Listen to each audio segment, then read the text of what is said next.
How's it hanging, YouTube? Peter here, your Ginger Geordie Geek. Welcome back to another Saturday Night Live.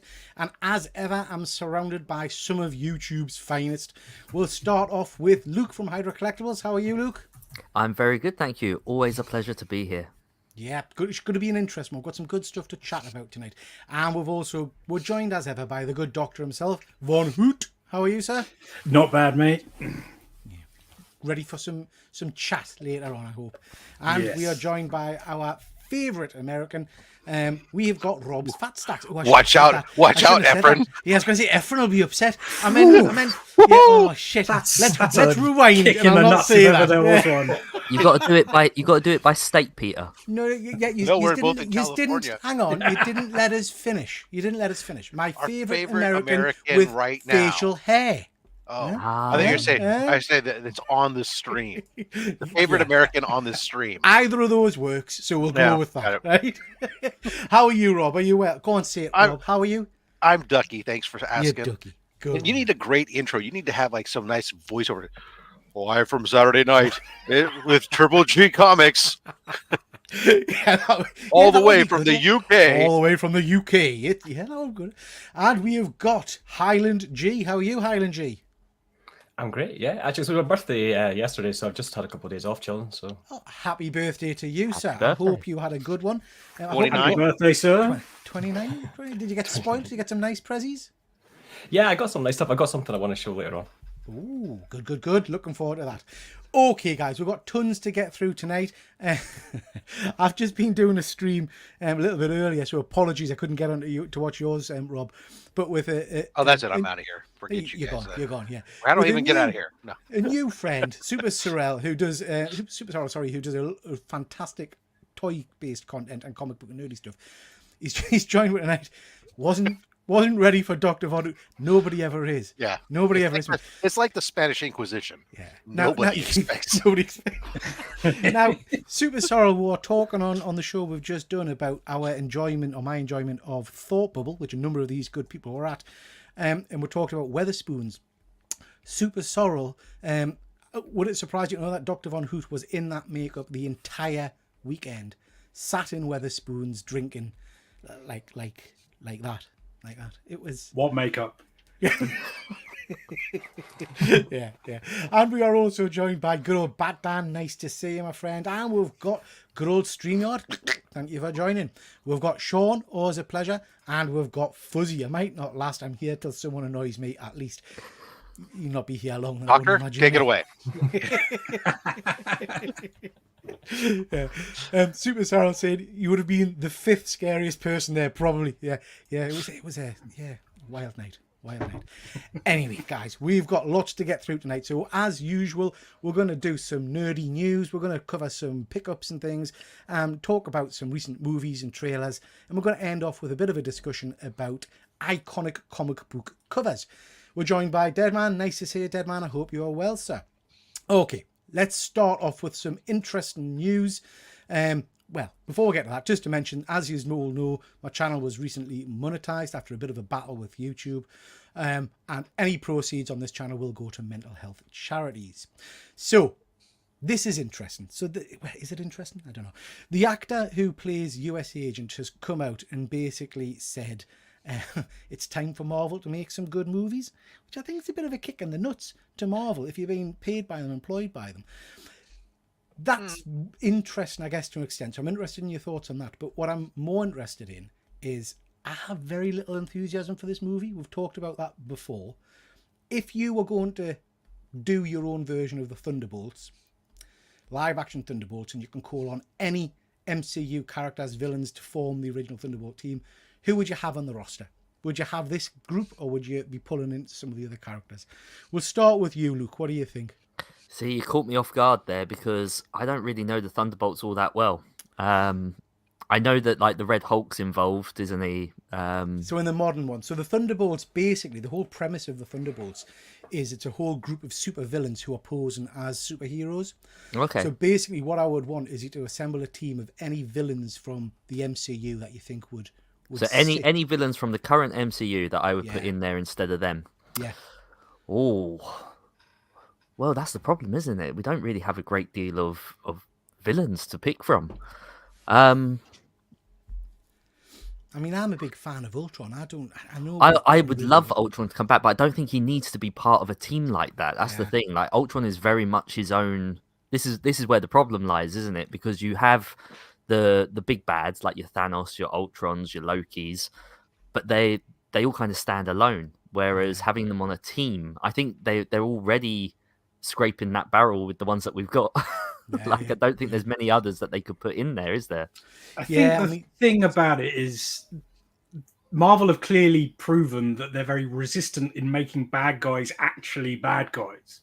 Like, which this movie is just another symptom of that. Essentially, going to take all the bad guys and sort of make them like tweeners. Like, so they're like, so they're sort of the good guys, sort of the bad guys. What's a tweener? A tweener is a wrestling term for somebody that's in between a good guy and a bad guy. Wrestling. Oh, Rob, thank you very much, Rob. I do appreciate that. Thank you, Rob. I haven't got a jingle yet, Rob. We'll have to work on a jingle.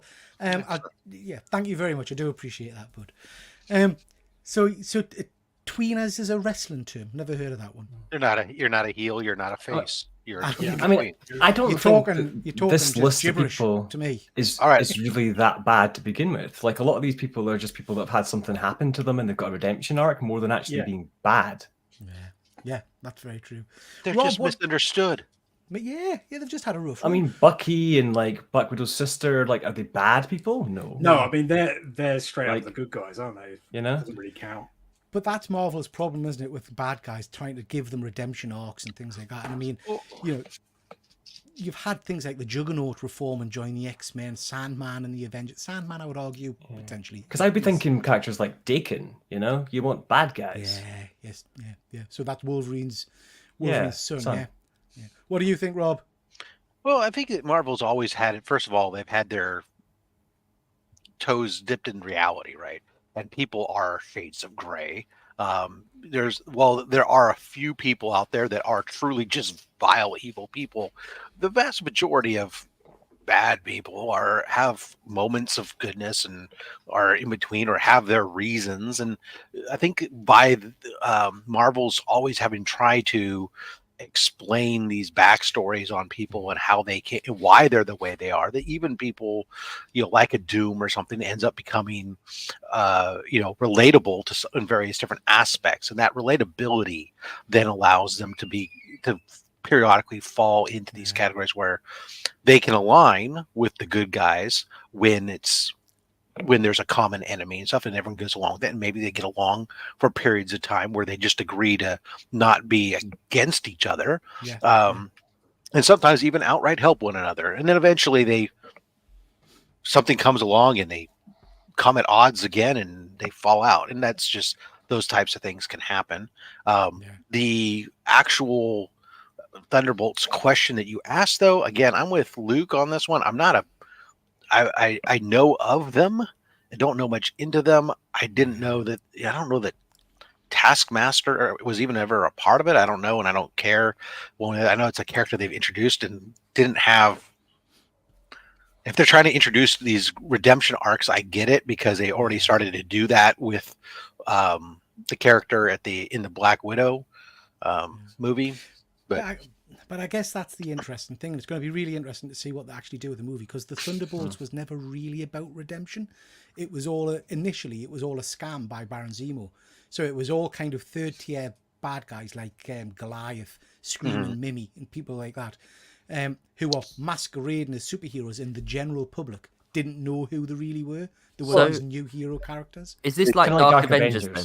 Yeah, very much like Dark Avengers. Yeah, and from that aspect, I mean, we've kind of got a little bit where we kind of get that suspicions, because we have this whole stuff that's going on with, the power broker and stuff where is involved in this to some degree, where we don't know what are the whole things. But we've thought they were good, but maybe they're bad, but maybe so who knows? I mean, there could be just taking the concept and twisting it, and I'm just not sure how excited I am about it.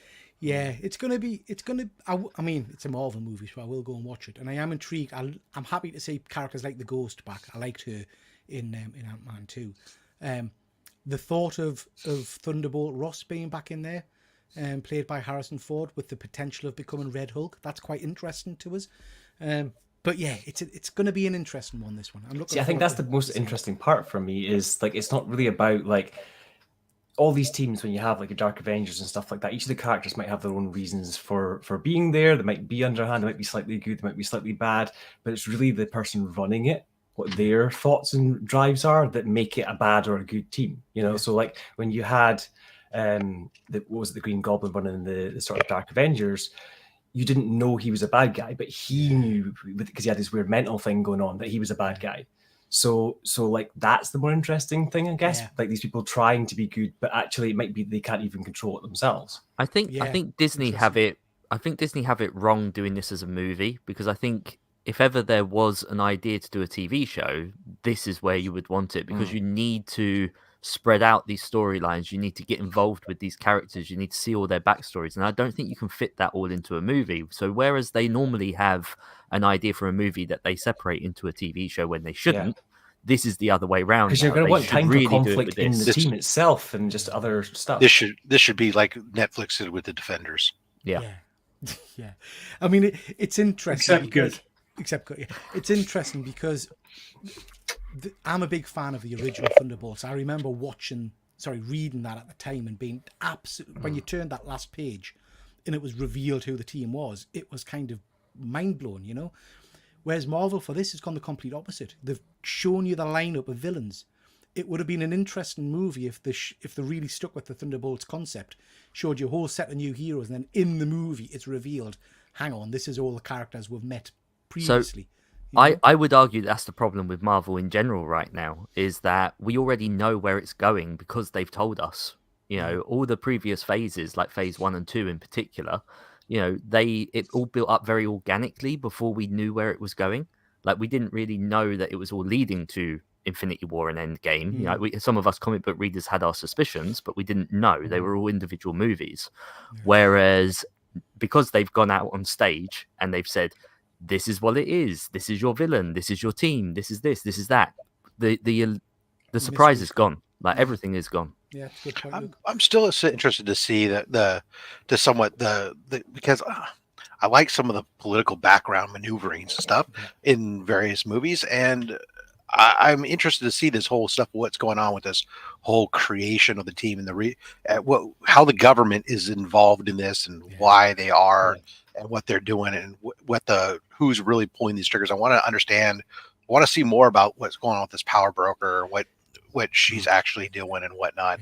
I mean, I think that's going to be the more interesting thing. To be fair, the Thunderbolts was an interesting concept, but the best run of comics for a long time for me was the stuff after Secret Invasion, the Dark Avengers stuff, where you had Norman Osborn, like Andrew was saying, a known villain running a military government sanctioned group, you know, and there was that grey areas to, is this, should we be comfortable with this or not? I'm surprised. It would be interesting if Marvel went down that route, find an established, but I don't think we've got anybody at the moment. There's only Kingpin really that's stuck around as a villain that we'll probably recognise. Anyway, chaps, interesting. So I'm going to quickly jump to the chat, see who we've got. We've got Jack here. Thank you for joining, Jack. I hope you're well. Jack's asking if I've watched Doctor Who yet. Last week's, I don't think it's out this week, is it? Last week's. No, I've seen it already. Oh, today's. I didn't realise it was on today as well. It's on at 6:30 tonight. Right, that's the end of the show. Catch us in a bit, guys. Well, no, I haven't seen this week's yet. I watched last week's and I enjoyed last week's. I'm looking forward to seeing how different this week's is. So yeah, I'll make sure I catch up with that as soon as we're finished here. Super Sorrel saying, are any of them true villains? Not really. I think they're all very, as we've said, very grey. Really, it's interesting. Comic Vet, have we chatted neighbours yet? No, mate. We're waiting for the crescendo. That's like the big. We have mentioned wrestling though. We have mentioned wrestling. Yeah. Fuzzy, he's Kurt Russell's son. He's hardly Marlon Brando. Absolutely. We've got El Green Machine. Thank you very much for joining. And Fuzzy saying he didn't care about Echo till he saw the trailer.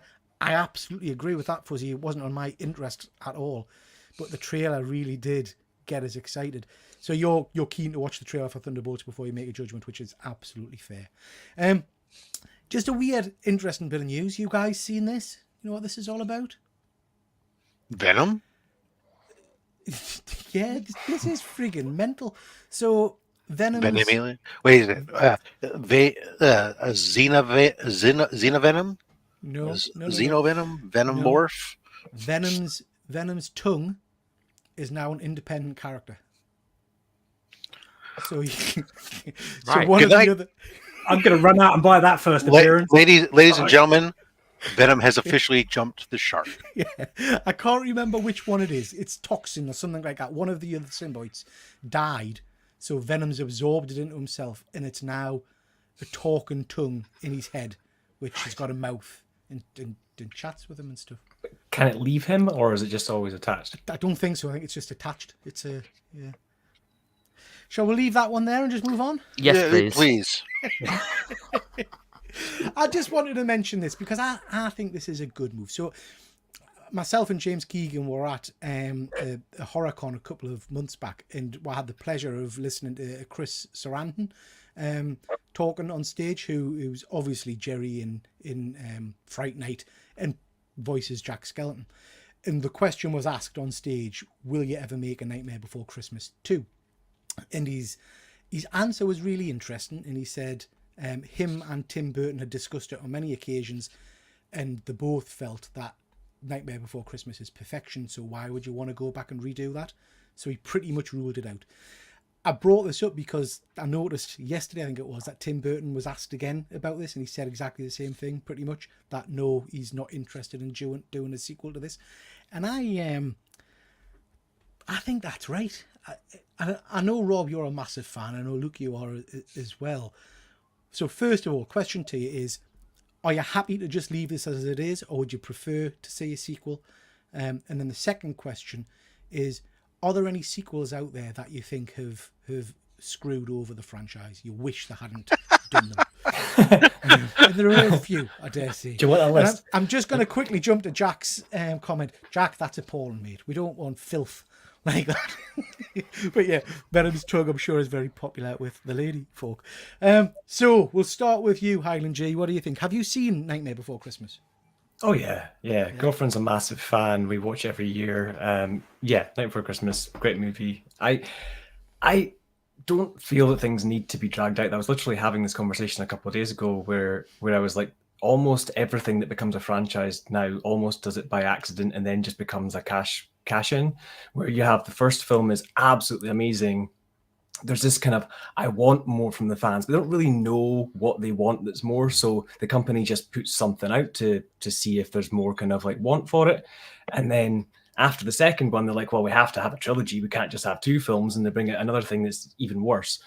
So I don't know. I fight against a lot of this. Like I'm a diehard fan of this over the years. You know, I'm a big fan of like Firefly and things like that. And I don't need any more of them. I don't need older actors coming back to things. I like things just kind of as they are. And then as an individual fan, you can imagine where it went. You don't need someone to come back and change that. Yeah. No, that's a good point. What do you think, Rob? I know you're a massive. I know from when you did our This Is My, you've got a little bit of a Nightmare collection, haven't you? Yeah, there's a handful of items. There's no need to go back and do another movie on this. There's been stories that have been told that have expanded on it. There's video game stories as well as manga, as well as comic book stories that have gone Novels. on, and you know they've been hit and miss at best too. So there's really no need. What if I was to do if I could get anything more out of this franchise? The one thing that I've been begging for, and I would love to have, is Disney to allow an official play adaptation of it. I don't want to see a live action movie. I don't want to see a live action TV show. But I would love to be able to see it be done as a proper theater stage presentation, much like they've done with a few others.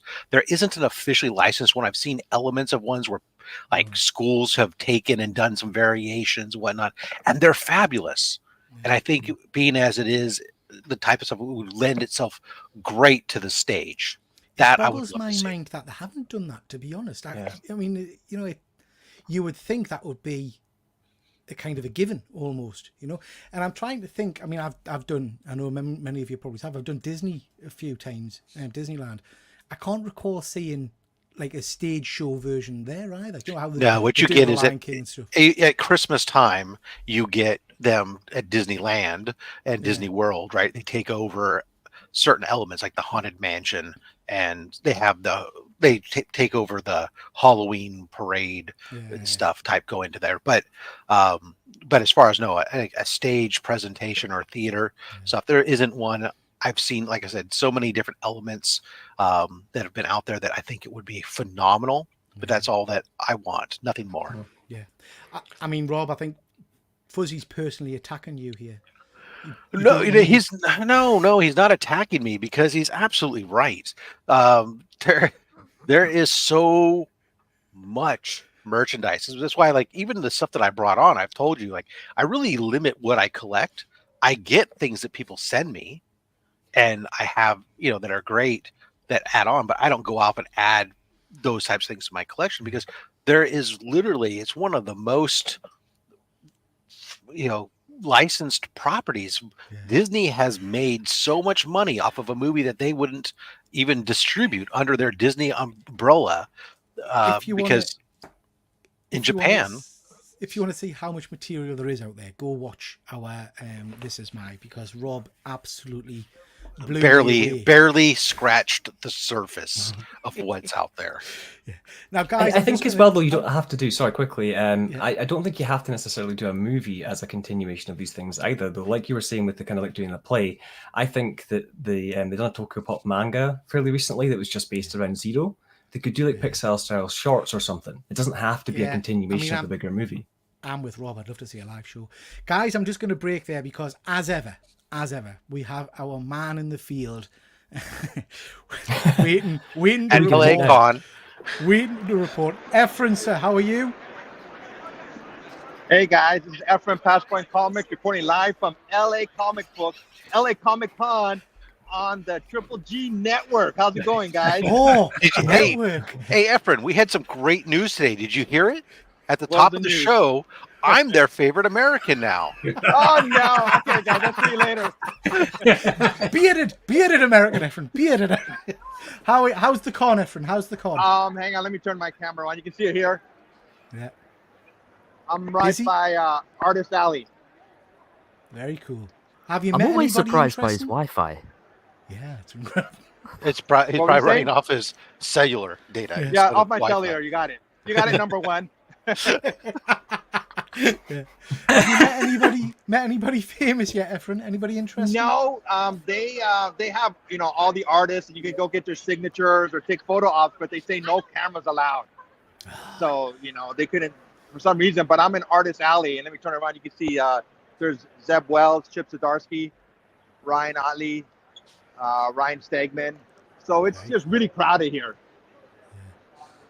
There's Wally. Just spotted. Where's Wally? Or Waldo to our American. Spider-Man. Waldo for yeah. So no Sam Jones this time, Efren. No, I was walking around. I haven't seen him. No, there's a lot of artists for Artist Alley, but it's big celebrities. They have them just signing photo ops and pictures, but no like panels that I know of. Have you picked up anything interesting yet, Efren? I was looking at some X-Men books, but I haven't bought anything yet. I'm still just walking around. This convention center is bigger than the San Diego Convention Center by far. Wow. So it's a big place. So it's a lot to walk. Now, here's the real question: of all the stuff there, what percentage would you roughly say is comics versus everything else?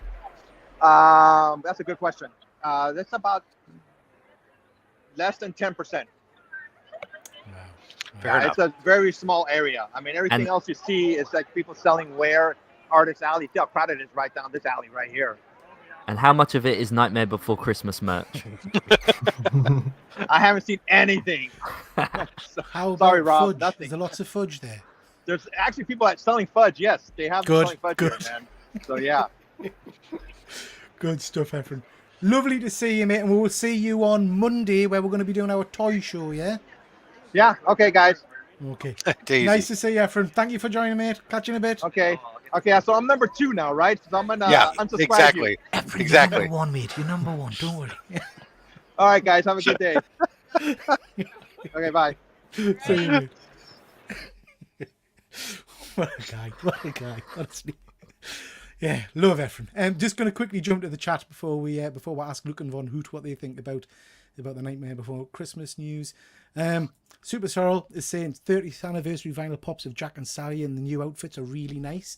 You got those ones, Rob? Yeah. Yeah. I was going to go with yes. I would imagine, yeah. Have you eaten any of that cereal yet? I told you when we tried before. I've had it. It's not good. It's not good. Not good. Not good. We've got Freaky Louis. Sorry, glad I saw this one. Yeah, Freaky Louis. Freaky Louis. 3D glasses and all. Oh, I didn't Yeah. realize it was in 3D. Well, yeah, they about 5 years ago, I think it was, for the 25th anniversary, or maybe it was the 20th anniversary. Disney brought it back with, at the time, they wouldn't call it 3D. They were calling it Real D. It was when they first brought back their new version where, and this movie really did well in their Real D because it was depth of perception improvement versus things popping out at you. And it was absolutely phenomenal. I do have one of the original lenticular 3D movie posters. I think it's on the proprietary wall. as well because they had specific glasses for their Real D. Yeah, exactly. Very cool. But yeah, it came out. And they did a Real D version of it. It was absolutely phenomenal. Whole new movie poster. There's two different versions of the movie poster. If you're a movie poster collector, one is just the paper. The other is the lenticular, which utilizes the 3D glasses. Which is phenomenal. Very nice. Very expensive, Very difficult to nice. get. Fuzzy saying my house is full of it and I'm not even a big fan. My missus buys anything with Jack and Sally on.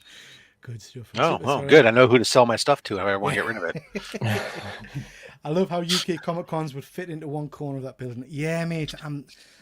I'm desperate to go to a US con just to see the scale of it. Heroes Con, baby. We're all doing Heroes Con next June. I know. Father's Day weekend. Say, hey, you know what Dad would really like It'd be a nice is to treat. get away from you guys. I'm going to Heroes Con. Go hang out with my Absolutely. American Yeah. friends. Yeah. My number one friend. That's where we're all going to be. Bat Dan, go see Zoe Thorogood. Hack and slash cosplay. Yeah, very cool.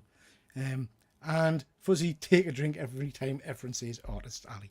Would be hammered, mate. Luke, what did you think about the Nightmare Before Christmas stuff? Yeah, I there's been plenty of other versions and adaptations and stories being told, like what Rob said earlier. We've had video games filling in gaps, we've had storybooks, comic books, etc. I love this franchise, but it doesn't need to be touched as far as I'm concerned. It is perfect.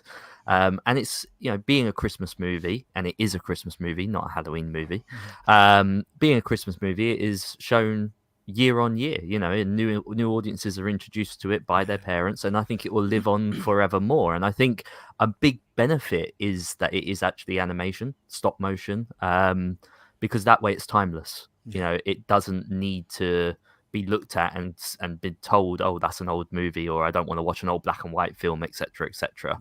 I was actually really fortunate this time last year. I went down to London and saw Danny Elfman basically do a live orchestra sing along with the whole not the whole cast, but various members of the cast, and it was absolutely phenomenal. It was amazing. So an experience that I won't forget. But like Rob says, I would love to see this adapted for the stage. I'm really desperate to see the Beetlejuice stage production that was over in the States. I think it's made a brief comeback because it all shut down during the COVID and lockdowns and everything. Granted, they've tweaked a few things. It's not exact. But if they can do it for that, I would love to see it for Nightmare Before Christmas. I can't believe I haven't. I really can't believe I haven't. Von Hoot, quick thoughts from you, sir. So, I'm in two minds about it because I actually really love stop motion animation, and any excuse to see something of that caliber again, give me the Nightmare Before Valentine's Day. Why not? Anything. Yeah. That said, it doesn't need to exist at all. Proof is that there's merchandise coming out of the walls everywhere. This is a movie that came out 25 years ago or something? 30. And 30 years. And they make more merchandise than anything else. Like, it's what's their motivation? They don't need another movie to try and get more merch out the door, do they? So, what's the point? and it's still reaching new audiences. Because I mean, as you all know, after we did the show with Rob, I went and watched the movie. Never seen it before. It completely passed me by. Couldn't believe that, to be honest. Now I'm a fan. I think it's first of all, my daughter Jessica was scared stiff of the Jack Skellington. It's when kids kind of get linked into something for some reason, the Jack Skellington thing freaked her out. So we never put it on for them. So I'd never watched it. I thought it was a kids movie until we had the conversation about it. So yeah, very, very cool. It's interesting about sequels and stuff because yes, it's perfect, but if we didn't have sequels to stuff, we wouldn't have, for example, Star Wars movies and things like that progressing. So I guess there's an argument there for that. There's a difference between stories that are broken into segments and presented to you as segments versus here's a movie. Oh crap, this did well. Let's figure out how we can make more of this, right? Yeah. So Star Wars was written out as a giant script that he told all this backstory stuff, and he had to pick, well, what's going to fit into a movie and what's most likely to be, I can tell, as a one and done thing, assuming I never get a chance to do the rest of it. Yeah. And then he did, versus, say, Smokey and the Bandit, which was a gigantic success. And then they decided, well, let's see if we can do it again. And sort of did it again. And they said, let's do it one more time. We don't even need Burt Reynolds this time. Yeah. This is the thing, isn't it? Like it can work the first couple of times and then completely fall flat. And a good example of that is Toy Story. I think Toy Story was absolutely phenomenal, especially for its time. They've done the second one, the third one, both great hits. We had the perfect trilogy, and then they came back with a fourth, and now they're doing a fifth. And it's just like, no, you've told your story, it's done, but they're going to still carry on doing it. I remember earlier on, Highland G said the word "Die Hard," and that immediately struck my mind. The same thing, right? Absolutely. Yeah. Rockies, you name it. Yeah, they just dragged them on. Oh, the Rock. Now, hold on. Whoa. No, Rocky is a Creed. hammock. Rocky is a hammock. Creed, which was a good idea because that moved it forward and he became. Yeah, there was a Yeah, hammock. Creed's its own thing. I take that as a separate Rocky reboot type fell thing. off, But then it gave time and they salvaged it. Yeah. It's going to be really interesting to see what happens with Beetlejuice because I am a massive Beetlejuice fan, and whilst I'm really interested to see what they do with the story, I'm very nervous as well. Anytime you come back to do the sequel 20 plus years later, it should be a red flag scare. Yeah. And this is the thing as well. Can I agree with the whole kind of like if it was planned out? Could you imagine someone was going to do like a Back to the Future 4 now? Yeah, that would just be so stupid. Yeah. So as you know, Peter, I love Beetlejuice. But the beauty of this is that if the second one comes out and it is bad, it doesn't bother me. I'll watch it. If it's bad, then it doesn't exist. I'll just write it off, and I can still enjoy the movie that I love because the movie that I love had an ending. Yeah, it does. It does. I mean, if you're going to leave long enough between it, why not just do it as a complete reimagining anyway? Like you can have throwbacks to the original, but don't make it a direct tie, and therefore it's the audience's choice. Yeah, because Ghostbusters didn't do well with that. I didn't mean make it completely, That's why they had to come back and go to sequels. Star Trek did. Yeah, but they just inverted the formula on that film rather than making a different film. Yeah, the Abrams Star Trek was pretty good. Von Hoos, you were about to say something, mate? Well, what I was going to say is the original thing that you said about sequels, like which franchises have been ruined by sequels, and it popped into my head. The one that I can think of that really hurt it, I think, is The Matrix. Like, I love The Matrix, the first film, but I still sort of feel like I don't want to watch that anymore. And I don't know why. It's like it's tainted it for me. And that's like the only one that I can think off the top of my head that I genuinely like that movie. I have so many films that I just keep the first ones of. Like, Pirates of the Caribbean, Men in Black, Matrix, Independence Day. I just have one. Oh, Independence Day. There's a good example of a sequel that screwed. Yeah. The thing is, all of those are those original first movies are superb, and they were made just to be standalone movies, as was Star Wars originally. But I would still say that I like the trilogies. Like I do like the Men in Black trilogy. The second one isn't great, but I do like the third. I love the trilogy of The Matrix. I think there's so much more that can be told about The Matrix. What about Men in Black I 4? Didn't like the fourth. Yeah, Men in Black 4 is terrible. Is that with Chris Helmsworth? Yeah, that's not good. But there's a lot of trilogies out there that do really well with that storytelling. And again, it's a bit like so Star Wars and Pirates of the Caribbean are two great examples of kind of how they've done it the right way, because their second movie did end with set up to the third. It was written that way. So after the success of the first movie, when they did decide to cash in on that success and proceed, they'd done it with another two movies in mind, and some of these were even filmed back to back, so it made perfect sense that they could do that. So again, I can be won over by a trilogy if that's the path it takes. But like you say, when it's 30 years later and they want to bring something back, just leave it well enough alone. We've talked a lot about the Planet of the Apes trilogy, the recent one. That's a tremendous set of films, you know. Speaking of apes, perfect link there. Do you see how I did that? These have come out this week. This is the poster art for the new Kong or Godzilla versus Kong movie. We're getting a trailer very, very soon. We had the teaser a little while ago. I don't want to talk much about this, but I think the artwork for this is phenomenal. I think it looks amazing. Are you guys excited for this? Are you Godzilla fans? That's a loaded question. I mean, you could be a Godzilla fan and not excited for this. I just Kong versus Godzilla just never makes sense to begin with. It didn't make sense back when it originally happened. Didn't make sense when it happened the second time, third time, or now whatever the fourth time this is going to be, or whatever time this is. I don't know. I mean, I don't mind the Godzilla movies. I quite enjoy them. I've been watching that Monarch. It's not necessarily floating me boat, but I'll go and see this with my son because it's big monsters hitting each other. So you know that's about as much as we need to see from it. Team Sorrell saying Team Kong. See, I'm Team Zilla. I have to say, there's something sexy about when his atomic powers start going up from his tail up to his mouth. I love that. So yeah, I'm excited for that. I wanted to mention this. This is I don't know how I feel about this. I know some of you guys are big fans of the recent Loki show, but the writer, I forget his name, apologies, but the writer of Loki and of Strange Multiverse of Madness has picked up the writing duties now for Kang Dynasty and Secret Wars, apparently. What do you think of that? Is that good news or bad news? I mean, it was written pretty well, I'd say, so that's probably a good sign. I mean, it what didn't blow my mind or anything, but it was perfectly serviceable series, and the writing was fine. So, you know, he's as good as anybody. Like why not? Luke, you are a big fan of Loki. Is this excited you?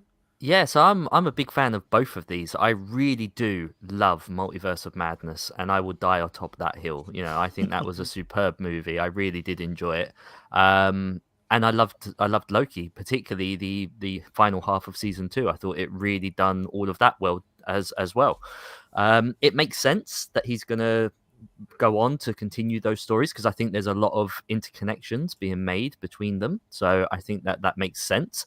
But then equally, let's face it, they're probably going to change in 6 months' time and we'll have another writer attached to it instead. So all this types of news just doesn't really faze me anymore. I just wait and see, and if I enjoy the movie, Absolutely. Great. Just go with the flow. Go with the flow. Anybody else? Rob, Iron G, any comments on this one? I've never cared about who wrote a movie, to be honest. I mean, or paid much attention to it. When I sit down to watch it, I just want it to be good. Do you know what, Rob? I think that's a really good point, and we were talking about this. I can't remember if it was on a show or if it was when we were drunk at Thought Bubble.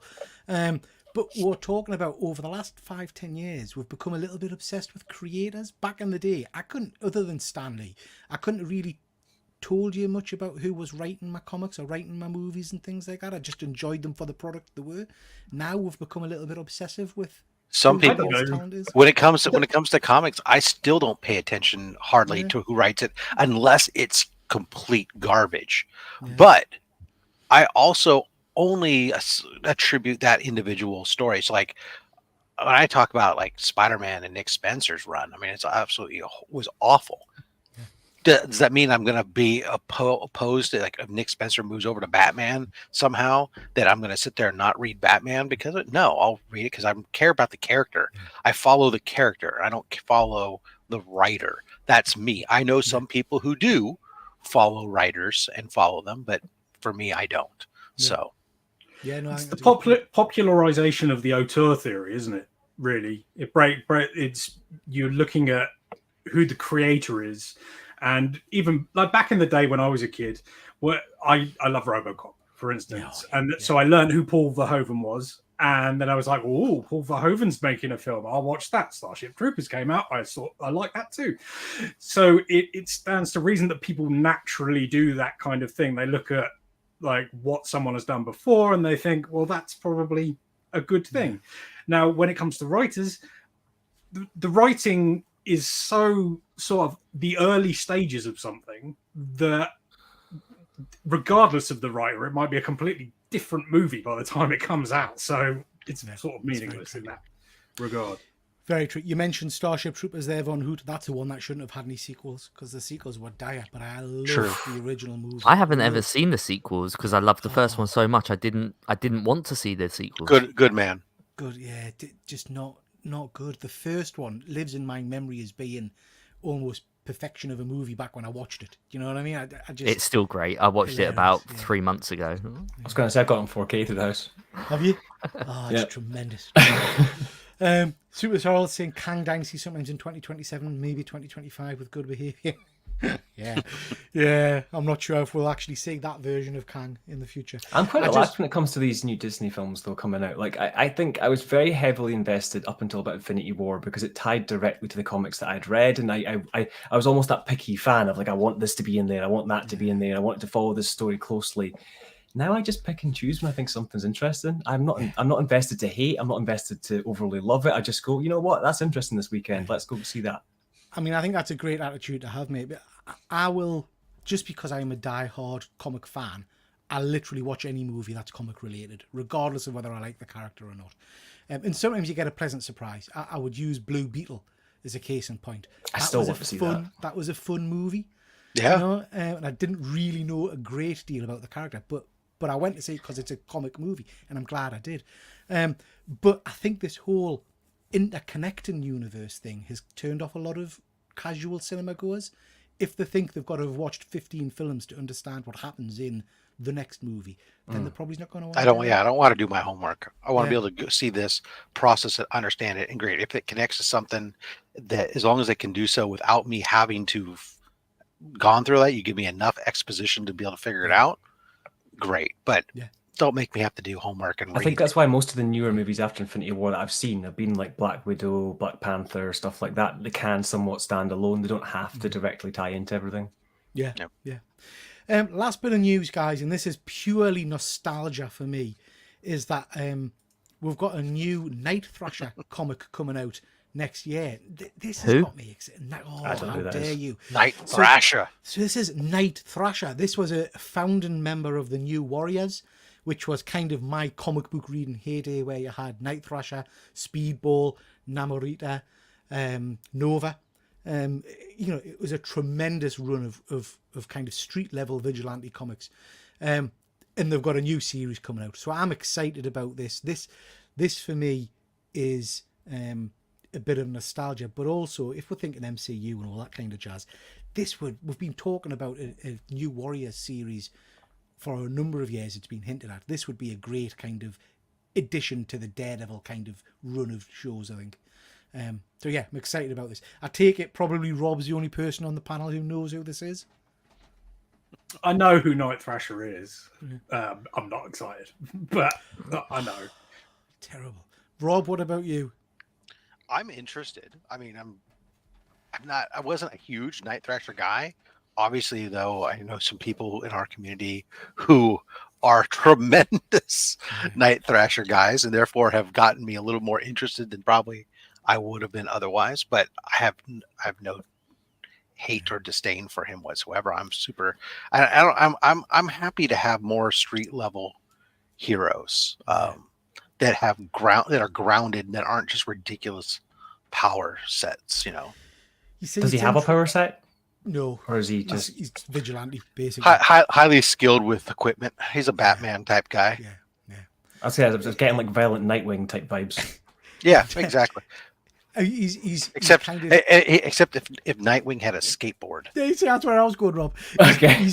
His best kind of combat move is he's got a skateboard and he hits you with it, which I think is tremendous.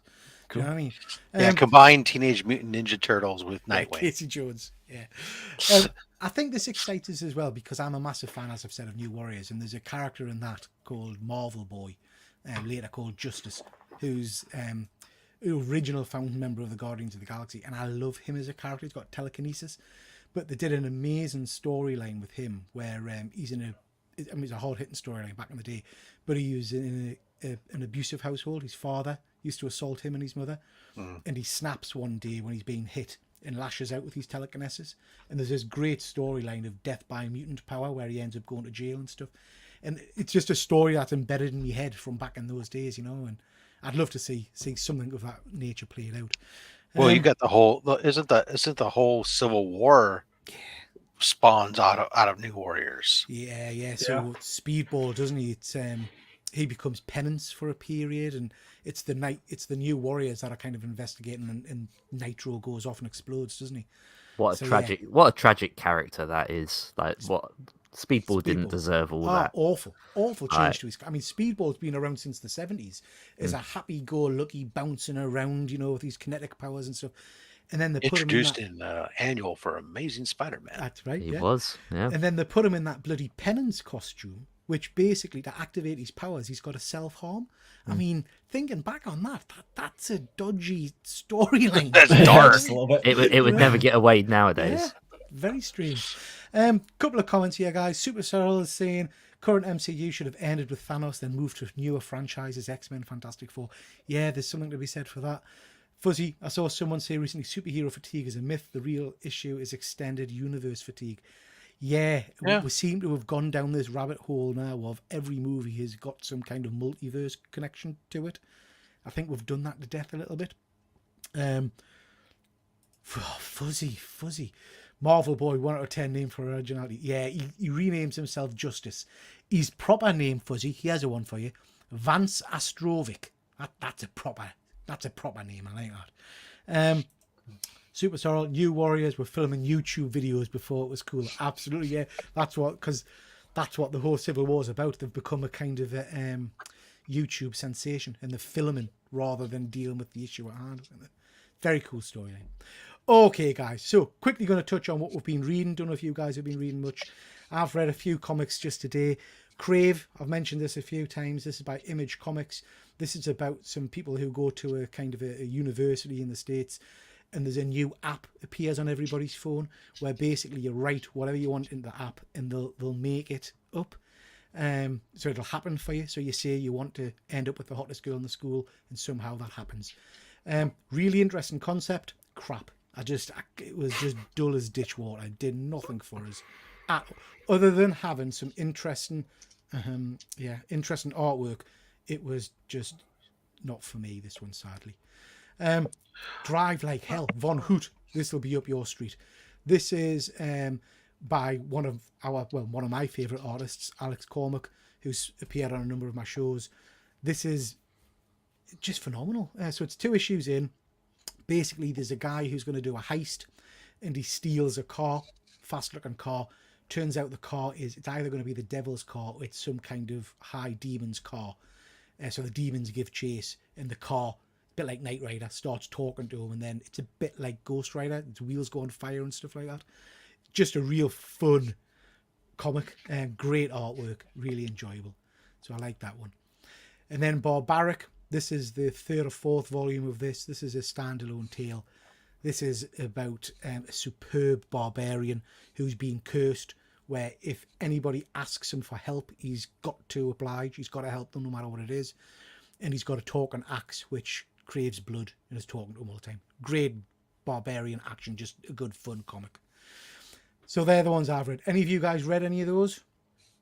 Not on your radar? Barbaric's been out for a while, right? Because I've heard that concept before with the axe. Yeah, so this is the third or 4th volume, I think. Right. Yeah. Any of you guys been reading anything?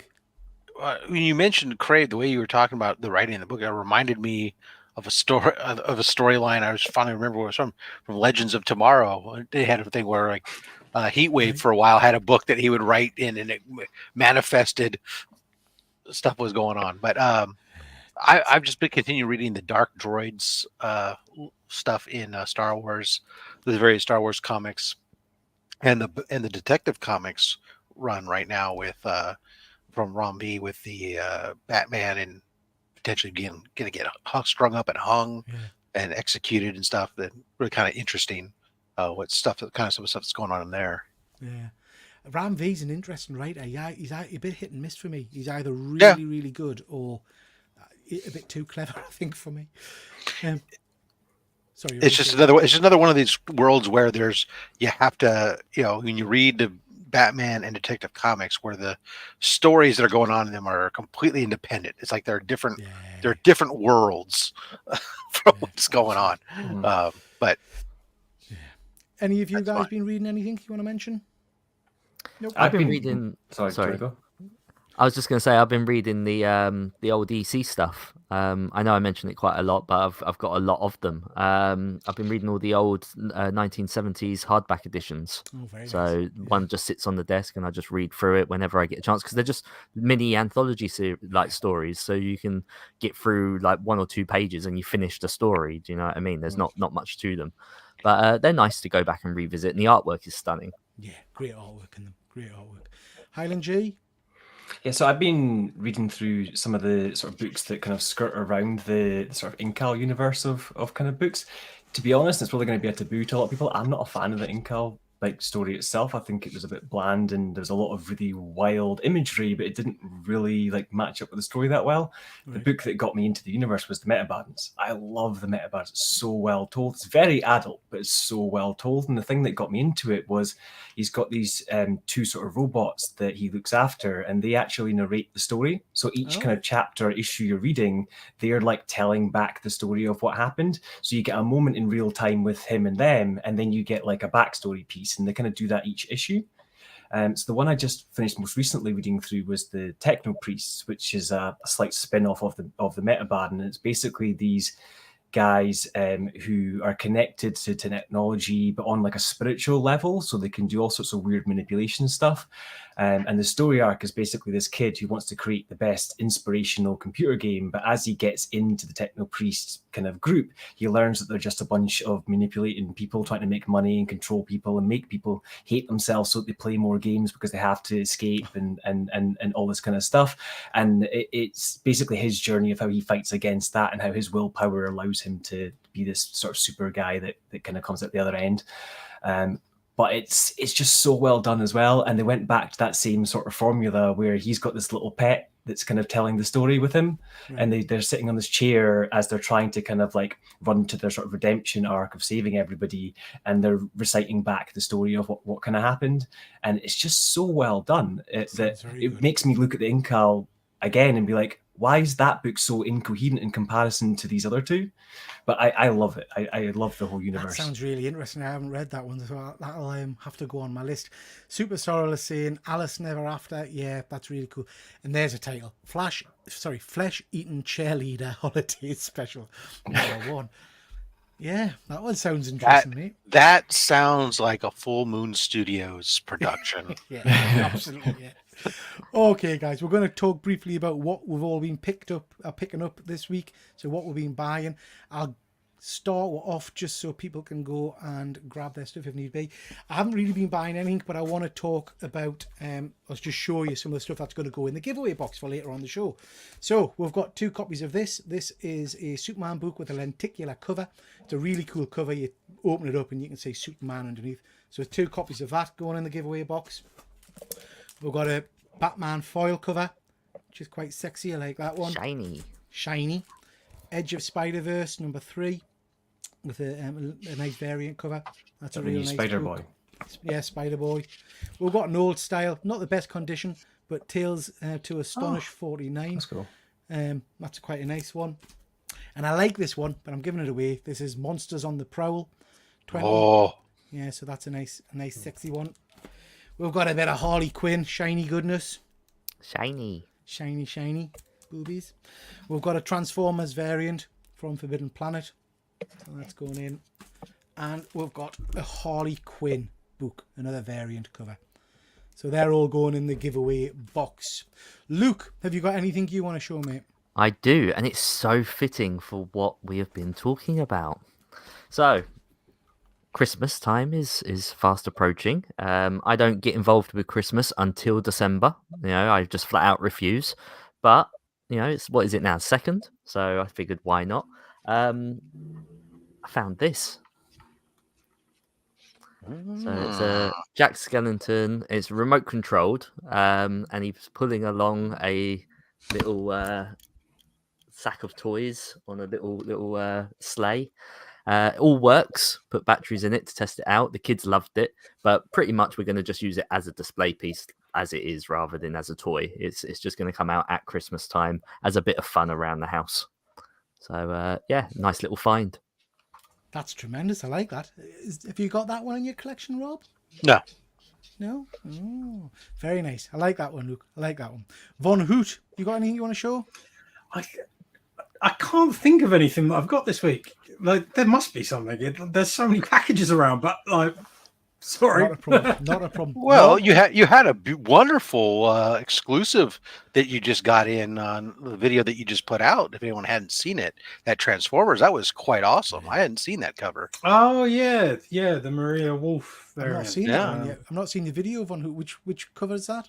I've got a bit of a fetish give for me the 2 Transformers seconds. covers. I'll grab it. Yeah. We'll go to- I'm sure Rob will have something to show for Sure. a few minutes. Yeah. Oh, I just had, over Thanksgiving weekend, I did have a convention, fan expo convention, which was probably like 3% comics and 97% other garbage.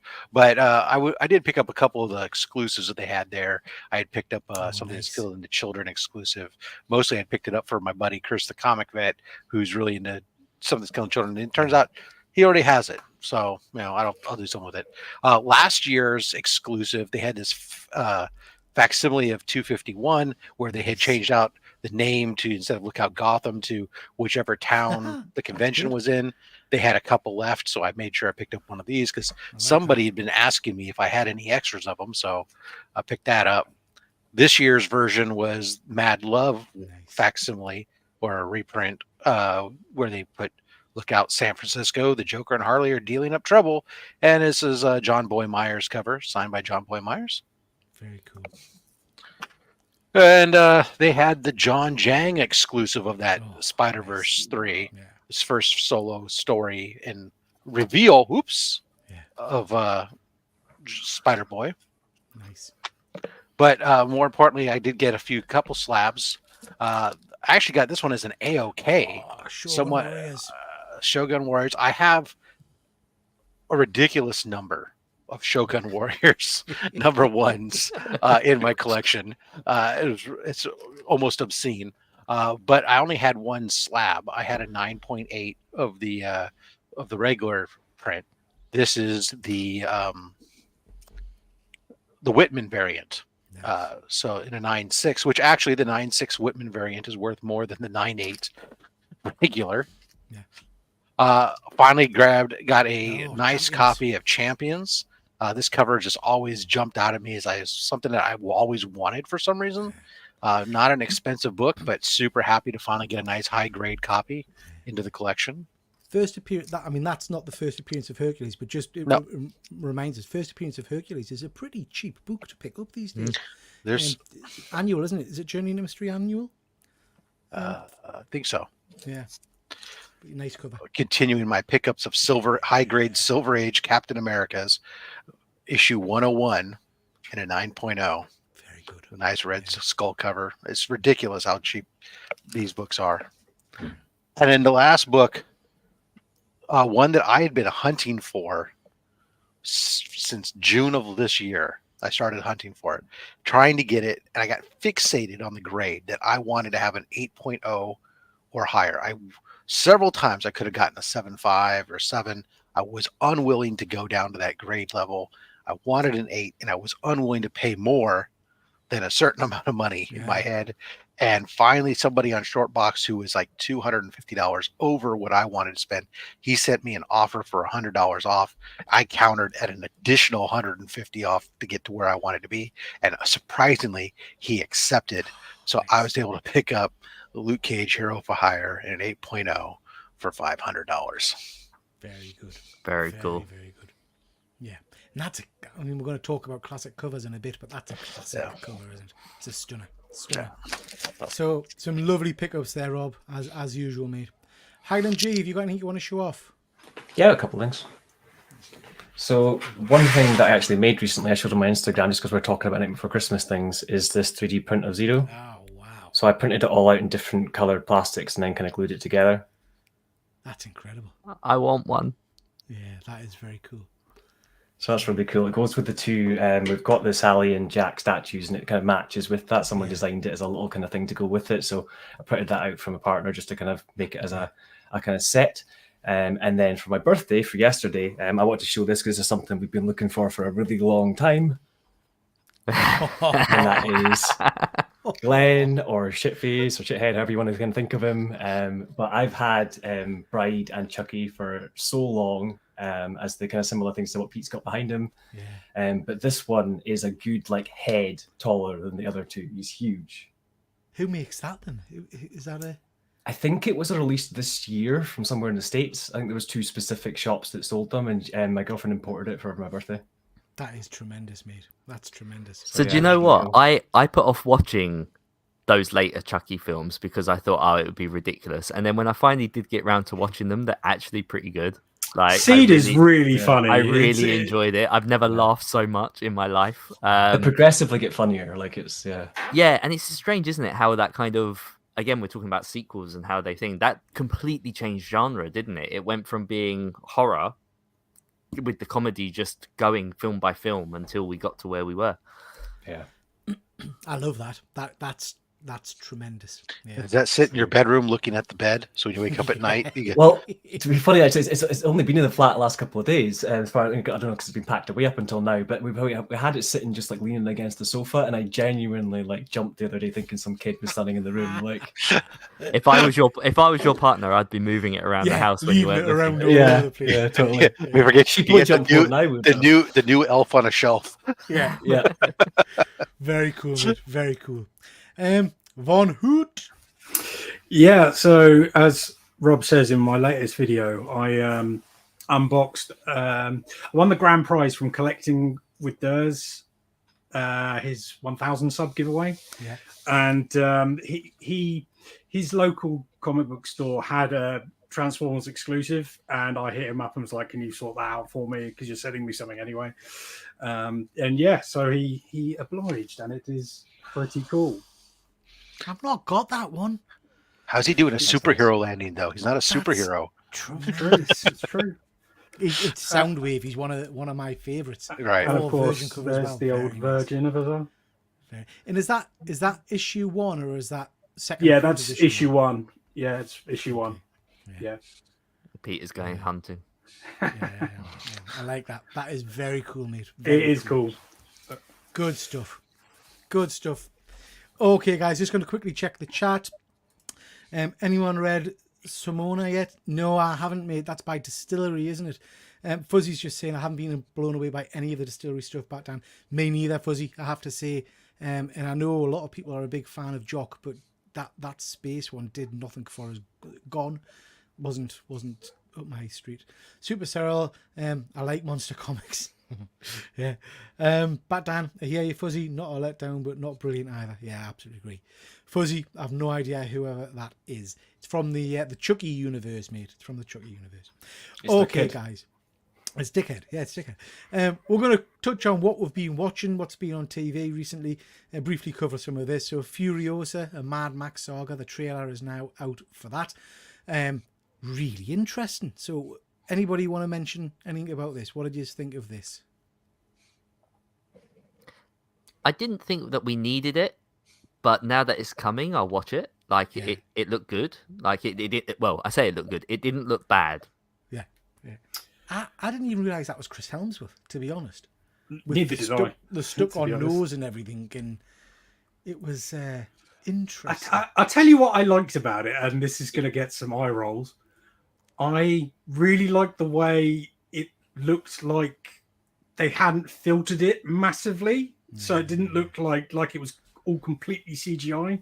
Which like I really loved Mad Max Fury Road, but it felt like it could have all been CGI, and it wasn't. None of it was CGI, and that's the thing that annoys me about it, because they purposely like tinted the whole damn thing so it looked like it was CGI. Just leave it alone. Let the natural sort of beauty shine through. Shine the through, natural beauty yeah. shine through. Yeah.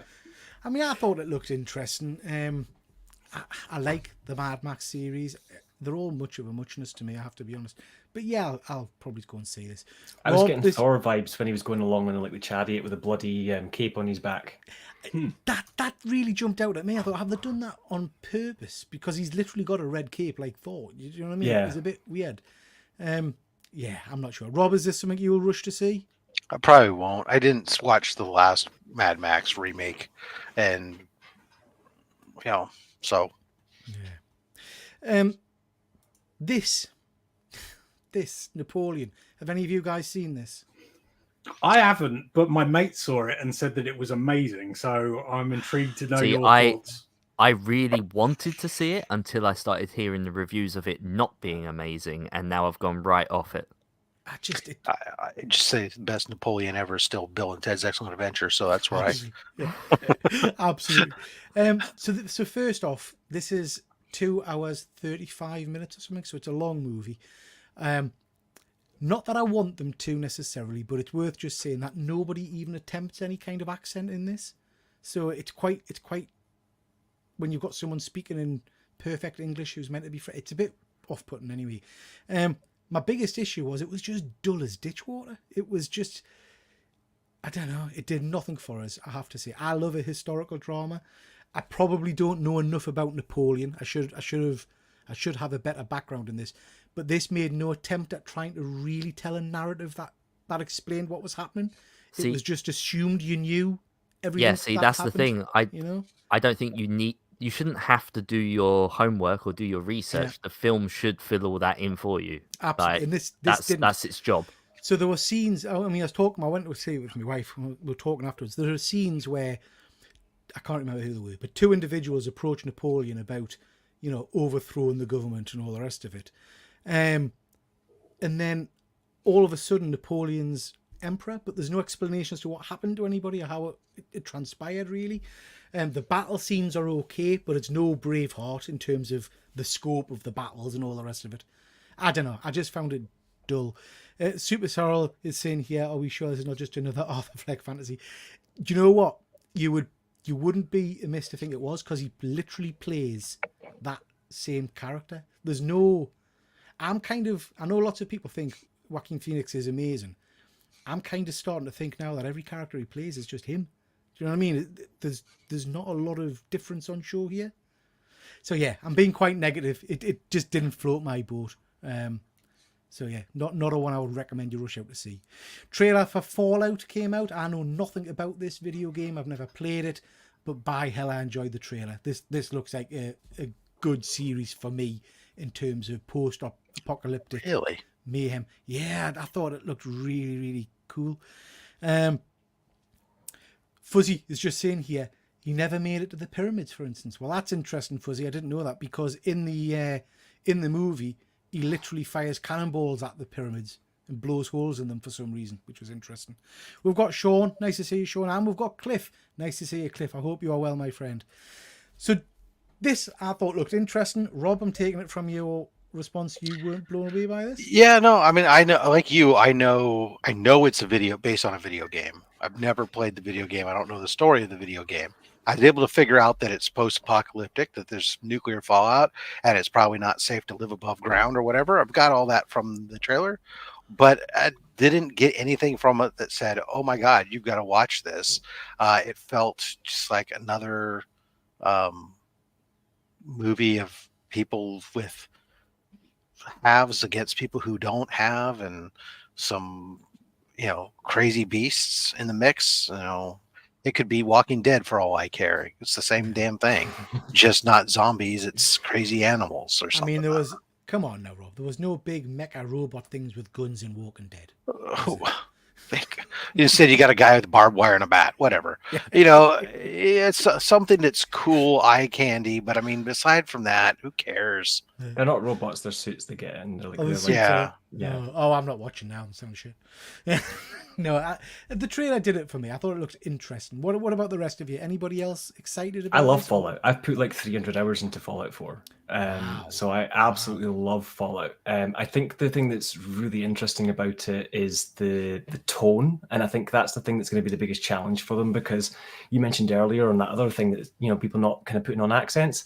I feel the big thing with Fallout is that it has to have that sort of oldie feel with classic music and that olden tones of voices and accents and things like that.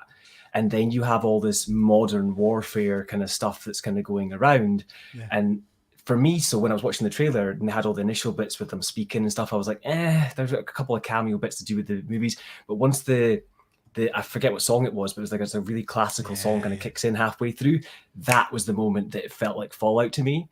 And I'm like, okay, we need that. We need that kind of music all the way through. We need these big disastrous kind of moments, 3 factions. But the biggest thing is going to be, I need their tone of voices to match the time that they're supposed to be from. If they sound like modern Americans and not like the Americans that were put in the shelters, it doesn't match. Okay, interesting. Before we move on, anything from anybody else? Luke or Von Hoot, anything you want to mention? Yeah. So I know of Fallout. Never played it, but know of it. Started watching the trailer. Figured pretty much the same as what Rob said, where I was like, okay, it's just another apocalyptic show. But then I saw an actor that I'm familiar with, not just from the show Lost, but also from the show Person of Interest, which I think is another great sci-fi show. He's the voiceover. Michael Emerson. Yeah. And so that intrigued me. That kind of won me over. And then the trailer did pick up from there. And yeah, I'll give it a watch. It's a TV show, right? Not a movie. Yeah. So I'll give it a few episodes, 4 or 5 episodes, see what it's like. And hopefully it's good. Good. I'll definitely watch it. Like it looks fun. I like the post-apocalyptic thing. Am I that excited for it? I'll definitely watch it. That's the best. I mean, even not knowing really. what it is, the fact that the people involved in Westworld show and the people involved in the Boys show are involved in it makes me at least want to give it a chance. Yeah. I did feel like Westworld lost its way after like around season 3. I only managed It season Funny, did, one. I felt but that same thing still- about Boys too. It's still well done television, though, even if it. Oh, yeah, does absolutely. go It's off a bit, still- Yeah, it's still good television. Yeah. Well, here's what we know: it's no Neighbors. Exactly. We definitely know. I mean, speaking of Neighbours, same level of realism as Neighbours. We've got Ted. This came left field for me. I didn't realise there was a Peacock TV show coming out. I'm not a massive fan of the Ted movies, but I have to say, I did chuckle along at this trailer. I thought the trailer was fun. Anybody else think they'll be watching this?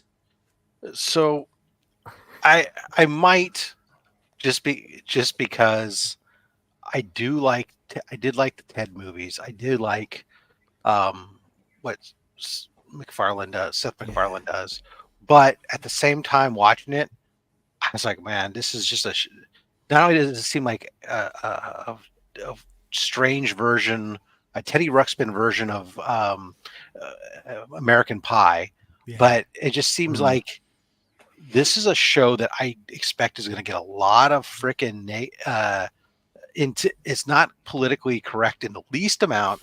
Is going to go straight down the path of that's going to probably get it into trouble, and that's probably why I like it, because it's refreshing and it's just not. But I just somehow think it's going to get itself into trouble, and then it end up being a one-trick pony, and get really worn out really fast.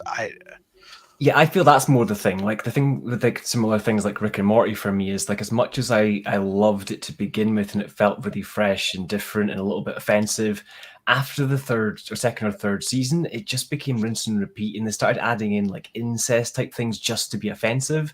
And I was like, I don't need it at that point. It's too far. So that would be my worry with this, is not that it's, going to offend anybody, but just that it becomes rinse and repeat or just poking to be offensive.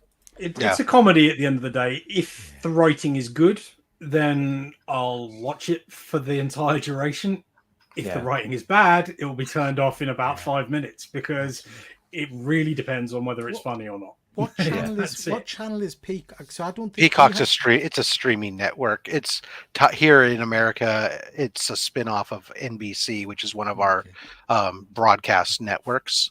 So I don't know what Peacock would translate to over there, but we do have Peacock in this country. It's on Now TV and Sky. But whether we'll get it as part of Peacock, that could be like anything. It could go anywhere. I think I'm much like the rest of you guys. I'll give it a go, an episode or two. It's not something I'm desperate to watch. It's not something I knew that was coming. I'll give it a go, and if it makes us chuckle and it's an easy watch, I might watch a couple of episodes. But I think my biggest concern is that Seth is still doing, he's still doing Family Guy. He's doing American Dad still. Well, he does the Orville, but I don't know. We don't know if Orville's ever coming back. I mean, it's like it did one season on Hulu. We've got no indication that it's coming back again, which is unfortunate that Hulu went and acquired the show, and then because it had so much momentum at that point, and it got so good. It was the best Star Trek show that was on. Yeah, and it only got better. But the fact that I watched that in Lower Decks is like the only two Star Trek story stuff I watched just now. Yeah, but so I was just afraid of Seth just doing another show that's this kind of lowbrow humor. Yeah, it's just going to be like recycling jokes from one of its. Taking hey, we did this episode of Family Guy. Let's just tweak it slightly with this episode of this, and let's put Teddy Bear in it. Let's go. Maybe it was just me as well, but I mentioned to my girlfriend when I was watching the trailer that it felt like his voice went through 2 or 3 different of his characters when he was doing Ted. It didn't feel like it stayed as one character. You could hear his voice at one point just being him, and other times he was really putting on an accent. Interesting. Yeah. Now, if you can get me a scene where Ted and Teddy Ruxpin actually come face to face, and he tries to make put his moves on Teddy Ruxpin, that I'm going to be excited for. That would be, I'd watch that. Okay, moving on. Anybody else got anything to add before we move on from that? I just don't think it's needed. Like, I think I'm not a big fan of the Ted movies. I do wish I want, now that you mention it, I want my Teddy Ruxpin back, and I might need to buy a new one, a new old one. But yeah, part of the charm of that first Ted movie was seeing that transition of him being a young boy and then to them being grown ups, and you saw the shock value of, oh my god, that's what he's like. Your brain fills in those gaps. You don't need to be told how they lived and the adventures they went on. I feel like that's where it all falls apart from me. It's just not needed. Yeah, we'll see.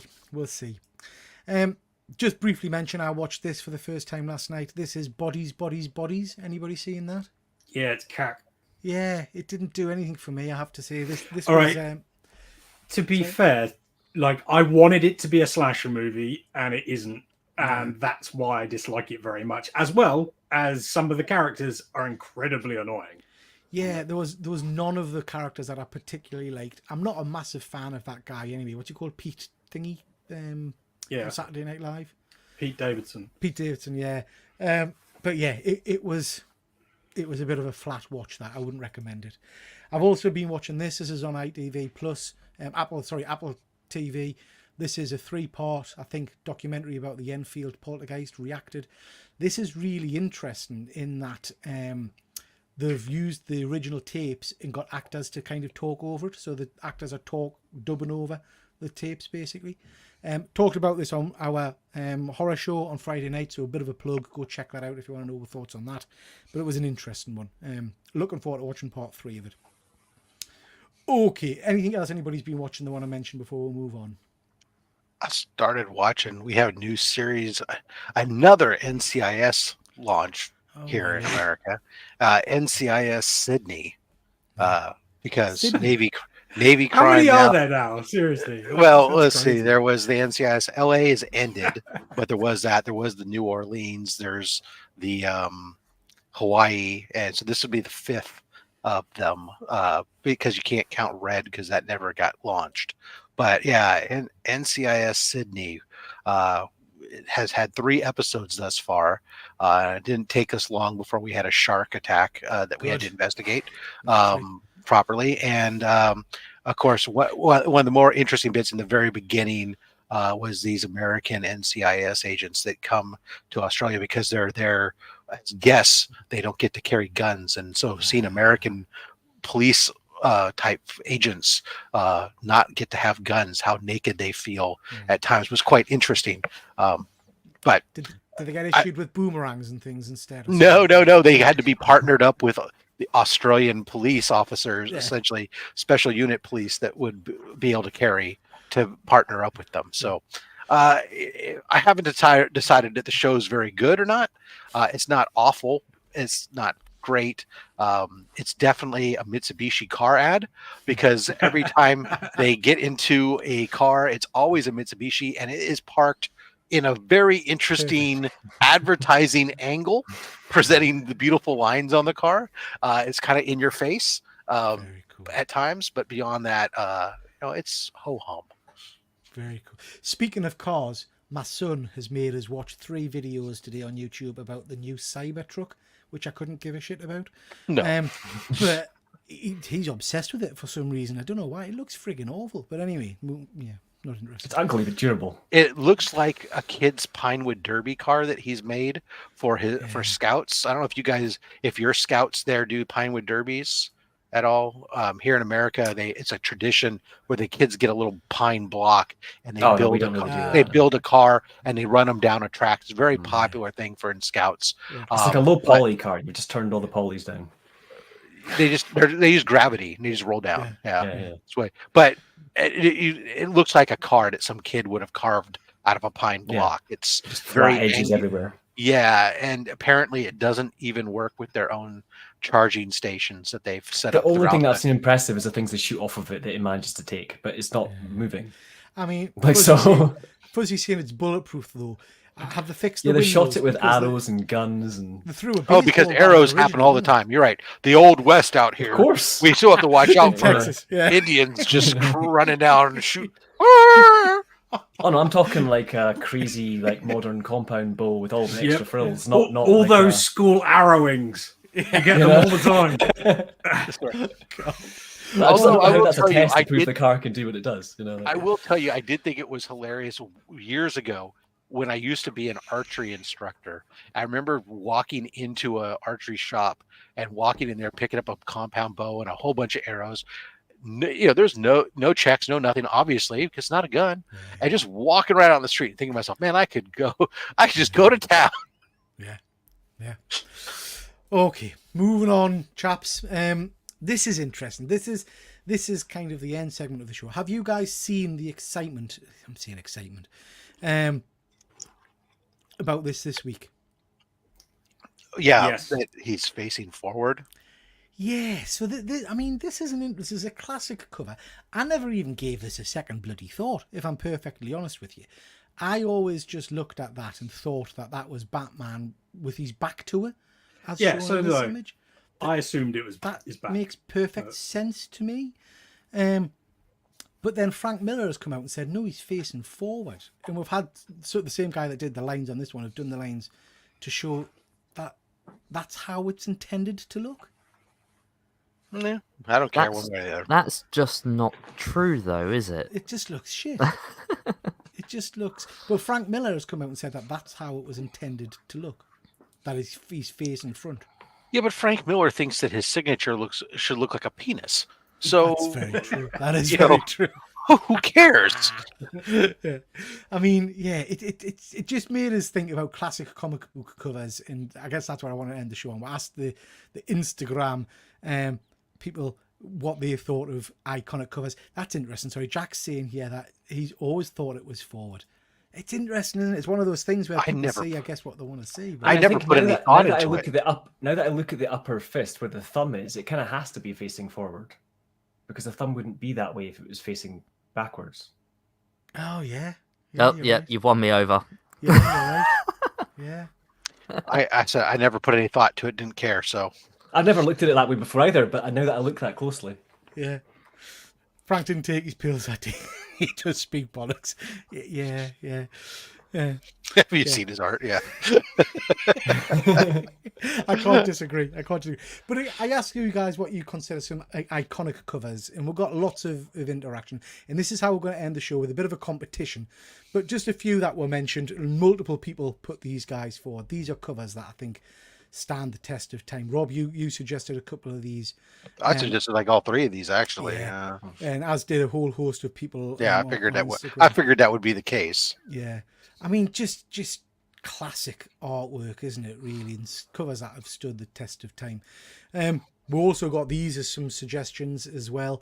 Some amazing Batman covers there, and that end one there is kind of what I would class as a modern classic, which is art by Jock, which has become really kind of synopsis really with his art style. I don't know that it necessarily does much for me, I have to say, but it's become a very popular comic, I think. And I almost go with the middle one though. It's been actually, I think, more classic has been the Neil Adams reimagining of that one. Yeah, It has really become more the one that people get all excited about. I mean, people, don't get me wrong, when they see the original, like, oh damn, that's the one that it's based on. But I think the Neil Adams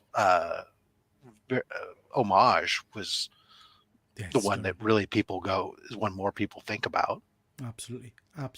And I love that Batman on the playing card there. Again, that's a one that I think has been around for a long time, but looks stunning. Luke, you sent in a couple of yours.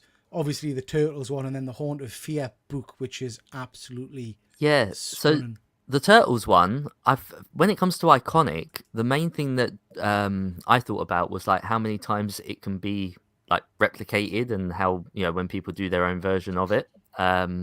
The actual word for it has completely slipped my mind. Homage, that's it.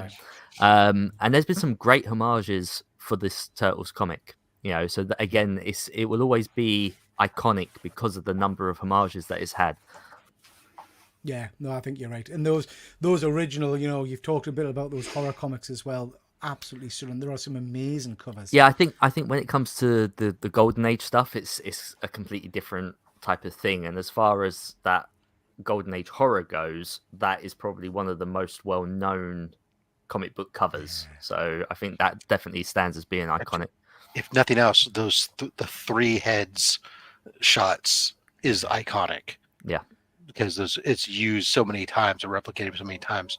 Those three headshots, little bubbles, those are the iconic. I feel like there's almost two categories within iconic comic covers, though, because there's going to be iconic covers because they're in issue 1 or they're a first appearance where people have seen them so many times that they become iconic, whether they're nice or not. I'm not saying that they aren't nice, but they become iconic because of their notoriety more than anything else. Yeah. Whereas if a cover is just like a random issue and the cover is amazing and it becomes iconic, then that's the art in its own right, you know?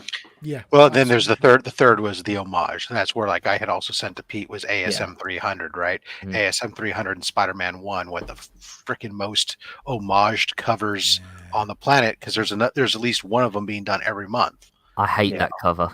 Yeah, I used to love it, but because of the number of homages, the fact that every month there's at least one homage, kind of dilutes it a bit. It just has. And the fact that, you know, look, McFarlane homages them as well. Yeah. I mean, it's that, and that Hulk is almost right behind it. What is it, Hulk 340 or whatever it is? Yeah. Yeah, it's almost as bad. I do like Todd's homage though to Action Comics 1 in ASM, where he's literally got Spider-Man lifting the car in all the same pose. That's a nice homage. I don't mind I don't mind an occasional homage or something that's new and fresh, but when it's just the same cover being homaged and beaten to death every month, it's just too much. But it's iconic. Okay, obviously. Guys, we are going to give away some comics as we usually do. 5 free comic books. So take note in the chat. What we're going to do is I'm going to show an image of an iconic comic, and you've got a first person in the chat to say the name of the comic will win the comics. So to let people know how it's going to work, guys, I've got 5 comics here to test your knowledge. All right, so I'm going to show a blown up image of a section of a what I would class as an iconic comic, and I need you to shout out first who thinks they know the comic. That makes sense? The title or the issue amongst us? Amongst us or the chat. You guys. So we'll do 5 with you guys first, so people can see how it's going to work. then we'll do I'll tell you when it's the next giveaway for the people in the chat. All right. So this is a competition between you guys. I want to know the comic and the number if you can. All right. Easy. Some of these are I won't classics. know any of the numbers. Absolutely classics. All ready? First one. Oh, Crisis, Infinite Crisis. 8. Yeah. Yes. Crisis on Infinite Earths. I'll give you that. I'll give you a draw on that one. Wait, Yeah, you it was a collaborative effort. We all win. Collaborative. Congratulations. You know what I mean? Except for Highland G. Except for He Highland lost. G. He gets none. 0 points awarded. So this for me is one of my favorite all-time covers. I was wrong. It was 7. It was 7. Shit. 7. Oh, right. Eight- Highland G eight- wins by default. 8 is the one. 8 is the Flash book. I just love this cover. We I think it's didn't get it right, but amazing we one. did all get it wrong. Yeah, We all knew what we meant. including me, who's got the slide for the book. I just think this is a masterpiece by Perez, and I love the fact you've got all the characters kind of in the background there, plus Superman holding Supergirl there. I just think it's a stunning cover. I love this one. I had this one and the Flash cover, CGC'd, and this one had artwork by Perez on it, and I sold it about 3-4 years ago. Gutted that I didn't have this because I love this book. Okay, next one, guys. You ready? Dead easy. Nasty Watchmen pixelated. 1. Watchmen. Yes, well done, Von Hoot. And again, this was a suggestion from someone on Instagram as being an iconic cover. I think not just the cover, but I think that smiley face badge with the splatter on it has become quite an iconic symbol in itself. Amazing series. Love that one. Next, you ready, guys? Here we go. Piece of cake. Secret Wars 8. Yes. Again, first appearance of the black costume. A comic, again, that's been homaged quite Not a bit, true. I think. Well, It's the origin of the black yeah, costume. origin. First costume was about a year earlier. Was the first appearance. Is that right? It was. Yeah, it was like 11 because months. Because of the way the book's released. It's it's shocking. So yeah, again, one that was sent in by the guys on Instagram. I love this cover. This has been homaged a lot as well. But yeah, a nice comic. Okay, next. Piece of cake. Come on. ASM 51. 50. Issue 50. 50. Yeah, 50. ASM Why did I say 50. 51? What the? First Spider-Man. appearance of the Kingpin. Kingpin. Yeah, I haven't got this one. I want to pick this one up. So yeah, nice book. It's a bit spicy. It's a little bit spicy. Yeah, classic. This Silver I know what- 4. Yeah, Silver fighting Surfer Thor. 4. Yeah, amazing book. I've got this one. It's not in the best. I think it's a CGC 4. I'd like a better copy of this because this is one of my favorite all-time covers. I had one of these and it was missing the back cover, and I didn't know. Luckily, it was a find, not a purchase. Right. So it was in a collection that I purchased. So I didn't really lose anything, but I was still gutted to see that. For years, I just didn't know that the back cover was missing. I mean, this is a stunning cover. This is one of my. I mean, Thor being my favorite character. This is a book that I absolutely love. You got this one, Rob? No. I just think it's a stunning image of Thor. Okay, we'll do the giveaway. Fuzzy, you're saying you're sitting this one out. Please take part, mate, because I don't think there's many people in the chat tonight, so there's a good chance of you winning. This is an absolute classic comic book. There's no reason I think everybody shouldn't be able to get this one. It's one of the biggest selling books, I think, of the last number of years. So nice and easy. Give it a go with that. Whilst people are cogitating that, Dr. Von Hoot, what have we got coming up on your channel? Well, we'll have a video up on Monday, I believe. Okay. Basically, I unbox stuff, and you'll see my face as I open the box and take it out. It's very exciting. Very exciting. Very exciting. Highland G, what about yourself, mate? I haven't really got anything in the pipeline, but I'm planning on doing a pickups of like my birthday stuff and just general bits and pieces. So I should have that in the next few days. Excellent. Good stuff. And how about you, Luke? Yeah, so I've got some more content around the idea of physical media, but also in regards to comic books, Peter and myself will be recording this week and hopefully get out another episode or another video of Making Sense of Pence. Yeah, looking forward to doing that.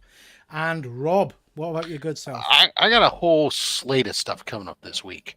It's going to be a busy week, so you definitely want to be checking out the channel. Sunday, I have a video dropping on Sunday, which is a bunch of Bronze Age horror pickups from my local comic book shop after they got a collection in. Monday, I have my Monday mail call, which includes some stuff from a bunch of AOKs from the community, as well as an incredibly mega, one of the most, to me, potentially one of the biggest books I've picked up all year. And I know I've said that a lot, but every time I've said it, it's been sort of true. So, huge book. I'm intrigued by that, Rob, because you've shown off some ridiculous bangers. Yeah. Yeah. This one's big. And then Wednesday I actually have a product review video dropping, and Thursday there'll be a mystery box from Shop Comics. And Saturday back to Only Slabs. So I got a lot of stuff this week. It's crazy. Good. So please make sure you check out everybody's channels. All fantastic content. So it's well worth checking those guys out. Congratulations, Deadman. You got the first one. Soup 75. Absolutely. Superman 75 is the issue. Massive anniversary. Well, massive book. I've still got a sealed copy of that. I might open it and have a little look-see at it because you get the armband and everything in it. So, Deadman, you get some comic books. We'll send you a copy of. Let's just make it so big. You'll get a copy of this, which is the Weeping Blade by our good friend Kev. A pack of stickers, cards, from DC, and 5 books. So, as usual, we'll start with you, Von Hoot. Tell us when to stop, please, sir. Stop. We have got, what's that? Oh, this is a signed book, Star Wars Crimson Region. Crimson Rain. Rain, sorry, yeah. Signatures verified by Unknown Comics Witnesses. Don't know who the signature's for, but not sure who the signature is. Probably Tyler Kirkham. I don't know. Oh, no. I don't know. Is that? Not sure. Not sure, mate. Huh. But that's coming your way. We'll send you that. Highland G, tell us when to stop. Stop and take the one in front. In front. We'll go with that one. That is... Oh, just been talking, Watchmen. That is a variant cover, Black Label Watchmen, issue number 1. Nice. Luke. Stop. Oh, that's a nice one. Old one, Superman. Old Superman book for you. I know you collect the older stuff. And Rob. Stop. Front or back, Rob? Back. Back. Oh, that's a trade paperback. So that is Joe Hill's A Basket Full of Heads, the complete story. So you get that. That's a good one. It's a good read, that, actually. And last one, we're back to you, Von Hoot. Anytime, Von Hoot. Does he know he's mute? He's not. Oh, no, I know. He's getting excited to watch. Building suspense. He's watching Triple G finger those books. You just like watching his fingers. Books doing Stop, make it stop. Here we go. And we've got a Shadecraft number 3. That's a nice book as well. Okay. Terry, I know I've got your address, but drop us your address again just so I haven't got to go going back through all the messages and stuff made. Congratulations, and we'll give away some more books on next Saturday's show. Like a James Bond villain, fingering the books. Nice. Just to mention a few things on my channel. Just get the slides right. Whole host of videos out at the moment. We've got a Toy Fair vlog, Doctor Who review, 1/6 scale Black Panther unboxing, and I've put a Sad Lemon mystery box out today. So that's just gone out this morning, I think. Just literally done this show earlier tonight with Super Sorrel, who was a tremendous chap. Really enjoyed meeting and talking with him about all of his horror related stuff, and hoping to do some more toy content with him in the future. So please do go and check that out. He shows some great items and we'll have a good discussion. Over on my other channel with James T. Keegan, One Good Scare, we've got a whole host of videos for you. We did a live show Friday. Please check that out with all the really kind of horror related geeky gossip. And we did our I'll Be Right Back with a horrendous film called Black Friday. And then we've also... Oh, that's it. I thought I had another slide. On Monday, we've got our Let's Talk Toys show. So that will be myself, Luke, James, and the always, did we lose someone there? Von Hoot disappeared, and the always amazing. He said he doesn't like you anymore. He's in my hoof. He's not my favourite Englishman anymore. That's all right. Well, we've also got Simon, Comic Guard Simon, and hopefully Super Sorrel as well. So lots going on, guys. And that's your whack. Much like Rob, I have videos and shorts out pretty much every other day, if not daily. So yeah. Good stuff.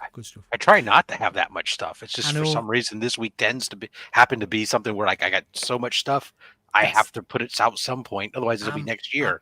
I'm absolutely the same, mate. And I was talking to Super Sorrel about this on the show, where I've got piles of boxes now, and I want to do other content, interesting content, but I need to open boxes. Do you know what I mean? So it's kind of, I need to get that out the way, and then I can do some of the other stuff that I'm been trying to do. Okay. Thank you very much, chaps. As ever, it's been an absolute pleasure chatting with you, and thank you to everybody that's watched tonight and been in the chat. And we'll be back here next Saturday for another Saturday Night Live. Okay, thanks very much, everybody, and we'll catch you next time. Bye.